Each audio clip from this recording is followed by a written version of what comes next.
Muy buenas tardes, profe. A continuación, le vamos a exponer el tema de la aplicación Streamflix. Acompaña a mi compañero Juan Camilo Zuluaga y mi persona Brian Jaramillo. El título que leemos a la diapositiva pues, fue Arquitectura Empresarial Moderna para Analítica de Datos. Entonces, este sería el contenido. Vamos a ver la comprensión del negocio, la ingeniería de datos, la arquitectura y almacenamiento, ACID, Bassett y teorema CAP, y también la distribución de datos. Entonces vamos a comenzar con el primero, que sería la comprensión del negocio.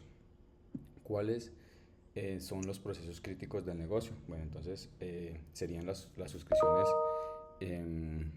y pagos. Pues estos son como digamos el pilar de esta aplicación de Streamlit, puesto de que tienen que tener a disposición pues las diferentes suscripciones para todos los usuarios, y que en la aplicación pues se puedan también realizar los diferentes pagos con diferentes tarjetas de crédito o medios de pago. Por otro lado, también tenemos los catálogos, el cual debería de tener una arquitectura para poder, digamos, mostrar todas estas cantidades de títulos. También en las visualizaciones o las visitas diarias deberían de tener una infraestructura también bien delimitada, lo que es un balanceador de carga. Y por otro lado, pues también tenemos lo que es la analítica de datos o la inteligencia de datos, eh, para poder, pues, digamos, visualizar los diferentes dashboards y tomar pues diferentes decisiones estratégicas, como incluir nuevos contenidos. ¿Qué datos generan valor para la organización? Bueno, los datos que generan valor pues son las visualizaciones que tienen los usuarios en la aplicación. Digamos, cuánto tiempo ven, digamos, un catálogo, un contenido. También qué planes están utilizando, los idiomas que están disponibles. Y por otro lado, pues también tenemos los dispositivos desde cuales están viendo estos contenidos. Pues desde los dispositivos estarían lo que es el celular, una tablet o un computador. Mm, Listo. ¿Cuáles son los riesgos asociados a la calidad del dato? Entonces los riesgos, y que sería el principal riesgo dentro de esta aplicación, sería pues el pago. No deberíamos permitir un doble cobro o un cobro que ha fallado sin notificarle al usuario. Esto generaría pues una pérdida de confianza dentro de la aplicación, y pues si no tenemos esto estable, pues no generaremos como esa especie de confianza y perderíamos estos clientes. Eh, También pues vemos que si tenemos estos datos, pues pueden afectar, digamos que también a los gaps, y ya no van a generar pues también como las recomendaciones que tenemos para los usuarios.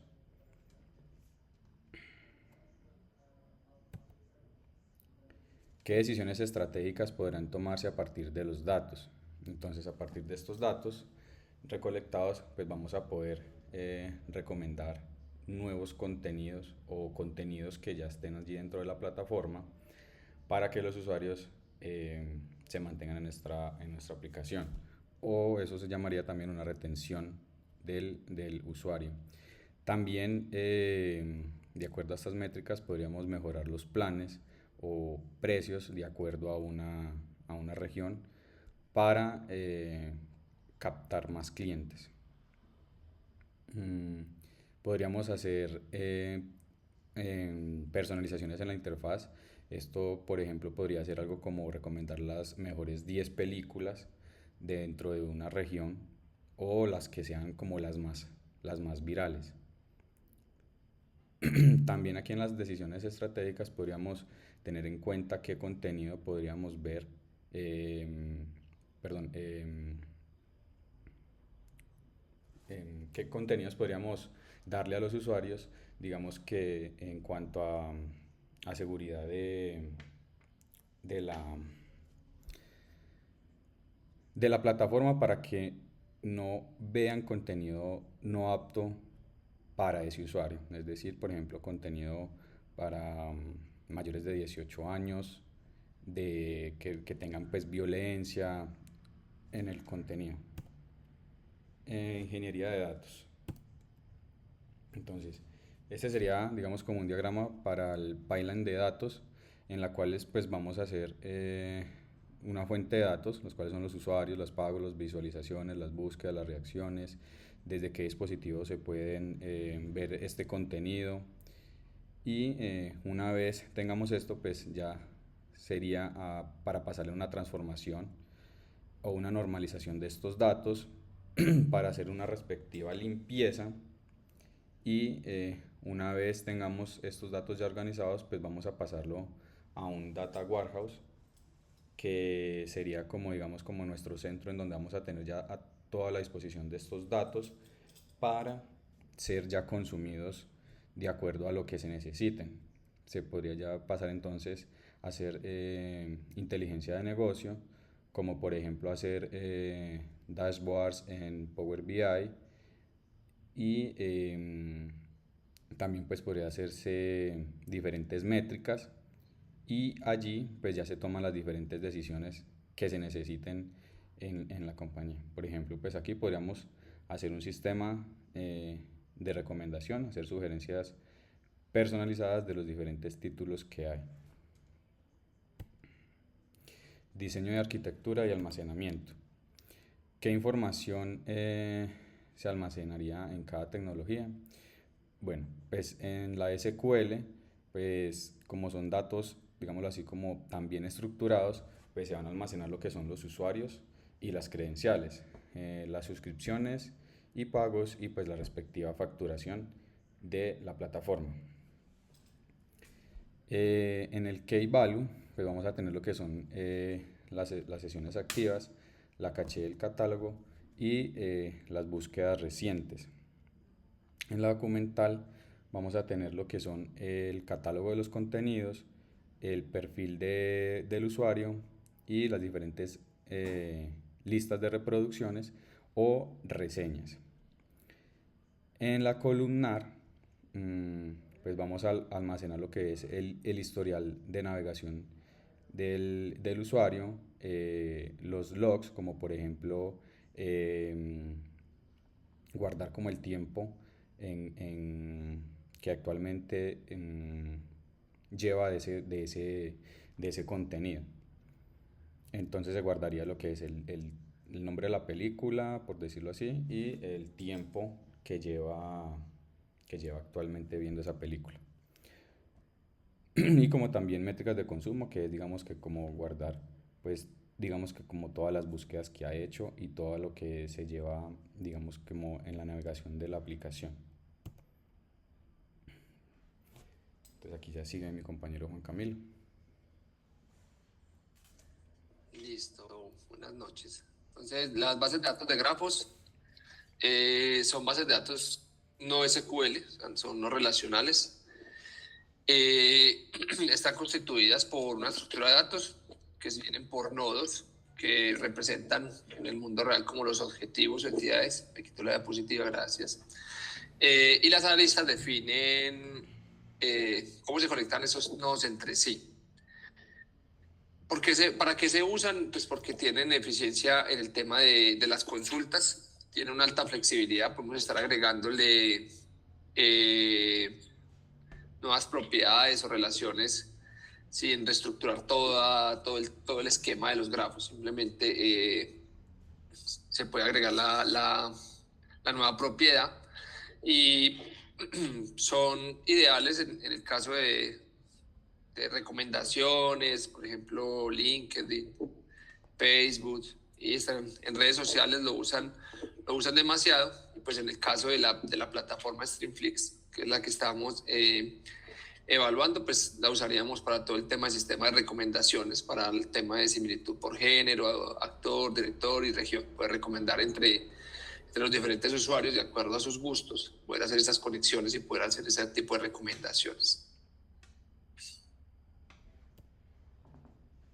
Este es un diagrama conceptual de un grafo de recomendación. Entonces acá vemos las entidades que son los usuarios, y tenemos las relaciones de cómo se relacionan ellos con base a las otras entidades de contenido. Entonces, si vio el 100%, si ha visto un 75%, y cómo con base al contenido y al usuario y a ese tipo de género que le gusta de las películas, el director, el actor, cómo se puede hacer esa relación para poder recomendar o no algo a un usuario. Si a uno le gusta o no le gusta, de acuerdo a las conexiones que se tienen. Pues entonces acá vemos que en el diagrama tenemos los usuarios de color azul, contenido de color rojo, el género de las películas de color verde, director, actor de color amarillo, las líneas moradas son relaciones de arista etiquetada, y como son punteadas quieren decir que es una recomendación inferida para ese usuario. Entonces pues ahí tenemos un diagrama conceptual de cómo implementaríamos la recomendación de contenido dentro de la plataforma.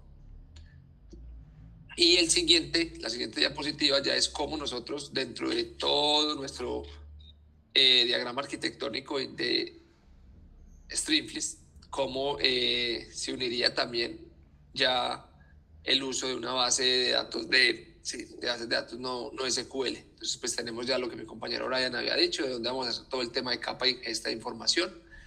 Después todo el tema de capa de procesamiento. Por último, pues tenemos los diferentes tipos de bases de datos, SQL, Key-Value, documental, columnar. Y por último, pues la de grafos. Todo esto llega a un data lake, un data warehouse. Y por último, pues ya se hace el tema del consumo, sea para BI, sea para recomendaciones, para ese tipo de cosas. Bueno, el análisis de acid, base y el teorema CAP. Bueno, con base al trabajo, pues entonces se nos ponía algunos tipos de módulos dentro de la plataforma. Y, bueno, no dentro de la plataforma, sino algunos módulos. Y con base a estos módulos teníamos que decidir qué clasificación le damos, si usamos ACID o BASE y por qué. Entonces, bueno, para el primero usamos ACID porque necesitamos atomicidad y consistencia absoluta. O sea, para los pagos no puede ser que una de las dos partes haya fallado y el sistema entonces siga así, continúe de esa manera, no. Para el tema de pagos, como lo vimos en clase, es todo o nada. Entonces, o se hace o no se hace. Si no lo hace, pues entonces, si hay algún error entre la comunicación entre las partes, pues se hace rollback para poder que el sistema devuelva la transacción y la parte que tenía que restó dinero, por ejemplo, en el pago, pues lo reintegre, y la parte que tenía que sumar, pues queda igual porque no alcanzó a llegar hacia allá. Entonces, pero para ese caso siempre así. Para el tema del inventario, también decimos ACID, porque igual en un inventario se necesita un control preciso del inventario. No podemos estar vendiendo, por ejemplo, productos que no hay, ese tipo de cosas. Entonces, en el inventario y digamos que en aplicaciones como ERP, donde se maneja ese tipo de cosas de los inventarios, pues siempre hay que tener consistencia y control absoluto. Entonces, por eso también se usa ACID. Ya para catálogo, carrito de compras y navegación, se usa pues Base. ¿Por qué? Pues porque son operaciones dentro de los módulos que no requieren una consistencia, sino que más bien requieren una disponibilidad. Digamos que en un catálogo, si en una parte se ve la descripción de un producto y en otra parte no, pues eso no va a generar una inconsistencia mayor. Ya cuando se vuelva y se haga sincronización entre las partes, pues entonces ya la información va a quedar consistente en ambos lados, aunque no siempre va a haber consistencia en todas las replicaciones. Igual para el carrito de compras, que en el carrito de compras tuvimos una pequeña discusión pequeño debate con mi compañero Brian, que lo veía como debería ser, que es simplemente agregar al carrito y navegar, y pues yo ya lo llevé al extremo desde agregar al carrito hasta hacer el checkout. Pero después de que el profesor nos respondió la duda, pues entonces ya también decidimos que es de tipo base, porque es igual. Simplemente se navega, permite agregar al carrito. Ya si el producto al momento de hacer el checkout ya no está, o subió de precio, o algo cambió, pues entonces el sistema lo manejará. Igualmente para la navegación, entonces es igual, decidimos base porque es un evento de alta frecuencia, no se necesita pues una consistencia absoluta. Entonces por eso lo pusimos también de esta manera. Listo. Ahora vamos a hablar del teorema CAP. También lo mismo, clasificación del teorema CAP para los mismos módulos, para los mismos procesos, solamente que esta vez es con las combinaciones CP o AP de acuerdo a cada uno de los procesos, decidir cuál íbamos a usar. Entonces, para el tema de pago de suscripciones, decidimos CP, consistencia y tolerancia a fallos o particiones, por lo mismo, porque la misma parte de arriba. Entonces, siempre necesitamos una consistencia cuando se trata de este tipo de información, porque no se puede perder el dinero si alguna de las partes falla. Entonces, siempre es importante esta. El registro de online, pues como lo hablamos en clase, como lo hablamos, pues es de baja criticidad de acuerdo al negocio. Digamos que si en una foto tengo 5 likes y en otra parte del mundo ven y solamente tengo 4, pues no va a ser algo. Y pues se prioriza la disponibilidad siempre en la plataforma, sin necesidad pues, de que si no me carga online, entonces todo se cayó porque no me carga online. Con base a eso, pues el carrito de compras es igual como lo tenemos en la parte de arriba, como es de tipo base, pues acá también va a ser de tipo AP. Acá pues igual, como teníamos la discusión, pues se mencionó que se podría migrar a hacer CP siempre, digamos que en el caso dado de que sea un proceso completo de checkout, desde el momento que la persona agrega carrito, se consulta catálogo, hasta que al final se hace pues un pago. El historial de navegación igual, AP, no es necesario pues tener una consistencia 100% ahí, simplemente se prioriza pues la alta disponibilidad. Entonces pues se deja de esa manera. Y la actualización del catálogo igual, el catálogo pues siempre está disponible. Si no hay consistencia pues no hay lío. Después cuando se sincronicen las partes se actualizará. Entonces pues por eso lo decidimos poner como de tipo AP. Distribución de datos y consultas SQL. Entonces, en esta parte, pues dijimos cuáles eran las entidades que íbamos o que nosotros creemos que deben de ir de acuerdo al tipo de base de datos. Entonces, dijimos que para todo el tema de bases de datos relacionales, en este caso dijimos SQL, especialmente, pues, digamos que con base a la experiencia y lo que hemos trabajado, pues, por eso pusimos PostgreSQL como motor de base de datos, pero pues esto aplica para todas las bases de datos que sean relacionales. Entonces, todo lo que tiene que ver con usuarios y credenciales, suscripciones activas, transacciones de pago, facturación y contratos, roles y permisos, regiones y países. Entonces, pues ahí tenemos consistencia y integridad referencial. Entonces, eso sería para el SQL, las entidades. Ya para el tema de clave de valor, dijimos que un motor sería Redis, sesiones de usuario, tabla de tokens, caché de catálogos, búsqueda recientes, colectores de live y rate limit. Entonces, en esta de clave de valor guardaríamos esta información, que simplemente, pues, con esto ya más adelante se podría hacer la relación con la consulta con la no relacional y poder obtener la información mucho más rápido, ya que es información que se va a necesitar de manera que esté disponible siempre y pues no carga con el costo operacional de una base de datos relacional por la cantidad de registros que se pueden manejar todos los días. Igualmente para el tema de la base de datos documental, igual, pues se va a manejar como motor de bases de datos MongoDB, pero pues podría funcionar para cualquiera que sea de tipo documental. Manejaríamos todo lo que tiene que ver con catálogos de contenido, perfiles de usuario, metadatos de serie, preferencias de idioma, reseñas y comentarios y listas personalizadas. ¿Por qué esta información? Porque nos permite agregar atributos de manera rápida directamente al esquema. Digamos que al ser de tipo JSON es como una especie de diccionario, entonces nos permite agregar información rápida, no tiene que ser una película, puede tener más información en el catálogo que otra, puede tener idiomas diferentes que otra y con eso pues vamos a tener un esquema flexible. Y por último, la columnar, decidimos el motor de base de datos sería Cassandra y ahí guardaríamos todo lo que tiene que ver con historial de navegación, logs de reproducción, eventos. Esto porque en este tipo de bases de datos, pues porque es un flujo de información bastante alto y si lo guardamos en los otros tipos de datos, pues va a ser un poco costoso el tema operacional de consultar esta información. En cambio, este tipo de bases de datos pues va a ser mucho más sencillo y más rápida las consultas.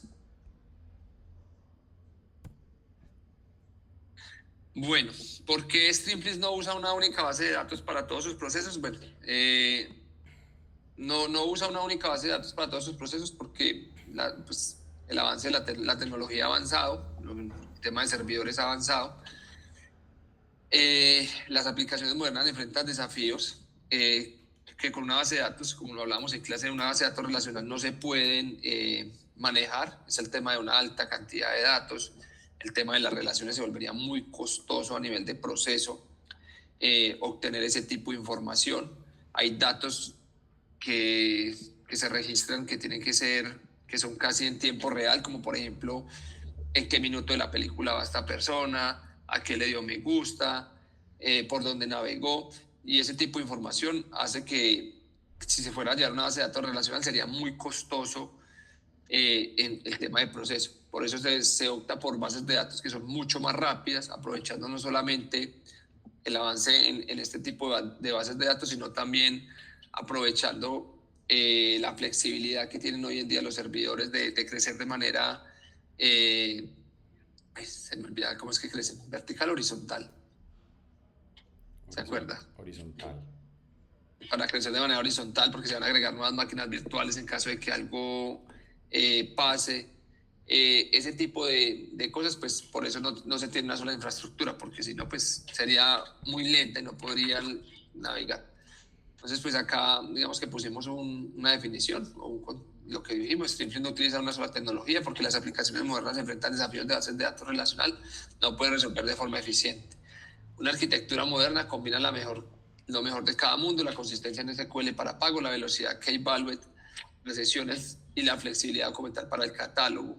La capacidad analítica de columnares para el Big Data de navegación. Entonces, de esta forma, el sistema puede ser más rápido, flexible y confiable simultáneamente. Entonces, no se usa una única base de datos para todos los procesos.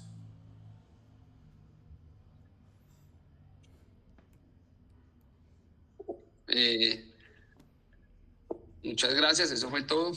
Muchas gracias por todo. Hasta luego, profesor. Muchas gracias.